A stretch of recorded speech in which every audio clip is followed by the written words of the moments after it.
एक उदाहरण और बताएं, फिर जाके बाद हम सवाल कराएंगे, ठीक है। एक उदाहरण बताए दो।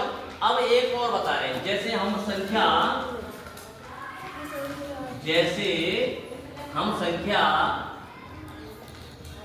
10, 30, 40 है।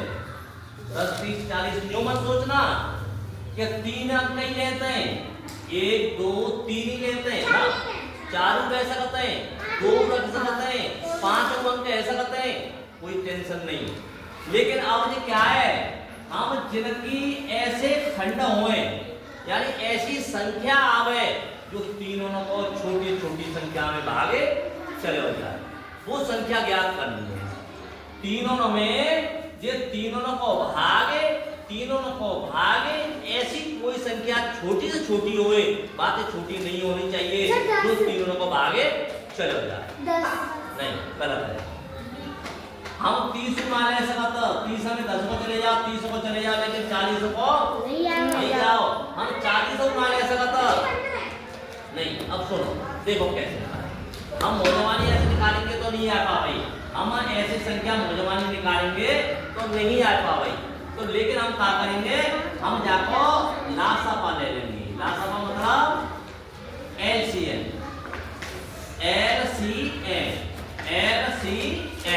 कैसे लगे प्रियंका। अब जो लकीर करेंगे डायरेक्ट जाएंगे। अब जामे दो को पहाड़ों चले जाओ, दो आवाज संख्या ऐसी है जो दो को इस शक्ल में चले जाओ। परी 2 पंजे 10, यानी पहाड़ों पढ़ना यानी भागते रहो, यूं मान लियो। जामे कितनी बार गए हो भाई, ध्यान रखिए। 2 कैसे आ गई, 5 ऐसे आ गई, 2 1 2 2 2 3 4 2 5 2 पंजे 10, 5 बार गए हो, 2 पंजे 10, इस वजह से 5 रख दी। अब इसके बाद 30 में लेंगे 15 बार।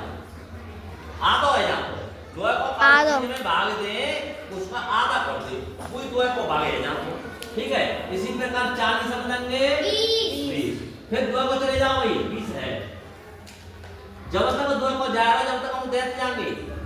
हमेशा ध्यान रखना है, अभाज्य संख्या छोटी लगे पहले, फिर बातें बड़ी लगे, यानी सिटी बाई सिटी हम आगे बढ़ते जाएंगे। ये नहीं कि हम पहले 5 को दे दो, पीछे हम 2 को देंगे, ये सवाल का मेथड सही नहीं होगा, ठीक है, गलत मेथड होगा, ठीक है। यह बातों को ध्यान रखना। ये हमारी भाग जी गुणनखंड विधि है, ये कौन सी विधि है हमारी,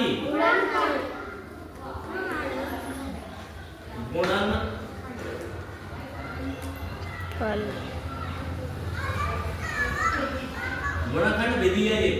ये कौन सी विधि है, गुणनखंड नहीं, गुणनखंड नहीं, ये तो गुणनखंड विधि दूसरी होगी। गुणनखंड विधि हम दूसरी बताएंगे, ये भाग विधि है, सॉरी ये भाग विधि है। ये कैसी है, भाग विधि है।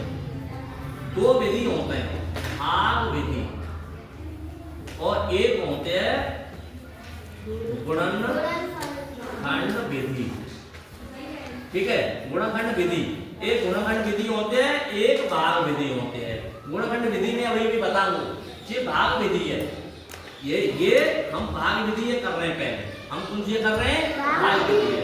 अब हमारे पास 2 चले जाओ, तो 2 को 5 में नहीं जाओ, न्यू उतार लेंगे, 15 में नहीं जाओ, न्यू उतार लेंगे, 20 में 10 बार, फिर 2 को चले जाओ, 5 15 और 5। अब हमारे पास 3 हते का ऐसी संख्या 3 से चले जाओ भाई, 3 के 15 चली जाए ना, चली जाएगी, 5 दिया 15 5 की 5। अब हमारी 3 चले होते 5 15 और 5 होते हैं 5 होते, इसका मतलब 5 को चले जाओ, और कोई जाके आवा तो ना आते, 1 1 1। जब तक 1 1 नहीं आवे, जब तक हम खंड करते ही चले जाते हैं, जब तक हम क्या करते चले जाते हैं, खंड करते चले जाते हैं। ये ध्यान रखना, हमेशा कोई भी संख्या के पहले खंड करेंगे, अभाज्य ही खंड करेंगे, अभाज्य ही खंड करेंगे।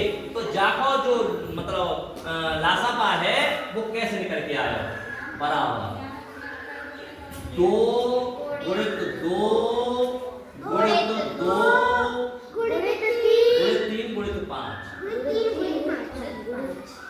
3 गुणित 5। अब 5 दिया 15 15 30 30 30 60 60, 60 दूनी 120।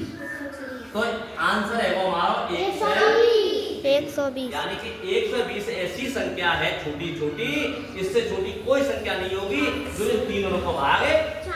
चलो नहीं समझ में आई, नहीं ध्यान में आई, फिर दोबारा समझो। ऐसी छोटी छोटी संख्या 120 है। सबसे छोटी संख्या यही है। किनके लिए? इन तीन संख्याओं के लिए। और तो नहीं, और तो अलग आ जाओ, लेकिन ये तीन संख्या के लिए ये सबसे छोटी संख्या है जो जिनमें भागे जा सकते हैं। जाते हम ला सका के, जाते हम एलसीएम के। समझ में आई कि नहीं आई? ठीक है। अब ये 120 छोटी है, जाते बड़ी तो है, बहुत बड़ी है, मतलब नहीं है, छोटी छोटी संख्या का मतलब है।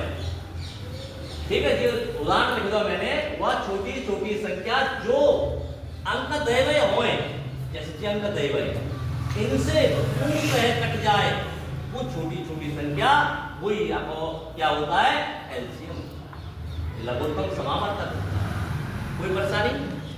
कोई परेशानी नहीं है ना? तो हम तुम पे एक आध सवाल करवाएंगे और तुम समझेंगे। अब हम गुणनखंड विधि से और बताएंगे। ये तो भाग विधि है गई, ये क्या है गई? भाग विधि है गई। अब हम गुणनखंड विधि से और बताएंगे। ये हमारी पहली विधि है गई, भाग विधि। कौन सी है गई? पहली विधि है गई, भाग विधि।